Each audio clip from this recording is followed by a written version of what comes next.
আজি আমাৰ 1 জানুৱাৰী দিনাৰ পৰা আমাৰ চান্দুবি হ্ৰদৰ পাৰত চান্দুবি উৎসৱ আয়োজন কৰা হয় আৰু এই বছৰ আমাৰ 1 জানুৱাৰী দিনাখন চান্দুবি উৎসৱ আয়োজন কৰা হৈছে আৰু বিশেষকৈ আমাৰ বাৰছুৰ উদ্যোগত আৰু ৰাভা হাছং আমাৰ অট'নমাছ কাউন্সিল আৰু লগতে আমাৰ ইয়াতে বিভিন্নজন ব্যক্তিৰ সহযোগত এই চান্দুবি উৎসৱ আয়োজন কৰা হয়। বিভিন্ন দল সংগঠনৰ জৰিয়তে এই চান্দুবি উৎসৱ আয়োজন কৰা হয়।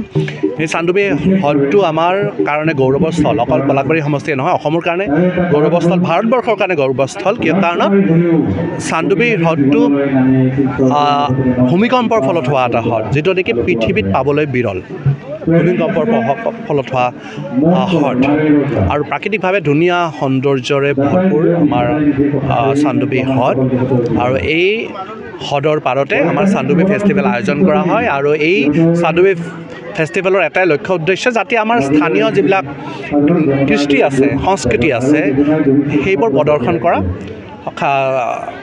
যিটো আমাৰ খাদ্য সম্ভাৰ, যি আমাৰ পোচাক, যি আমাৰ গান যি আছে, সেই গোটেইখিনি ইয়াতে থলুৱা সেইখিনি প্ৰদৰ্শন কৰা হয়, থলুৱা সংস্কৃতি প্ৰদৰ্শন কৰা হয়। লগতে অসমৰ বিভিন্ন জাতি জনগোষ্ঠীৰো লোক সংস্কৃতি, লগতে খাদ্য পোচাক, এইবোৰ সকলোবোৰ আমাৰ এই চান্দুবি উৎসৱৰ জৰিয়তে প্ৰদৰ্শন কৰা হয় আৰু চান্দুবিত সকলোখিনি প্ৰাকৃতিকভাৱে তৈয়াৰ কৰা হয়।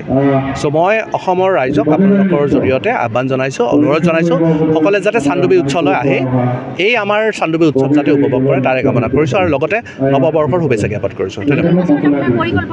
নতুন বছৰৰ পৰিকল্পনা প্ৰত্যেকজন বিধায়কৰ থাকে, 126জন বিধায়কৰে থাকিব আৰু প্ৰত্যেকজন বিধায়কৰ এটা উদ্দেশ্য থাকিব যে নিজৰ সমষ্টি আকৌ উন্নত কৰা।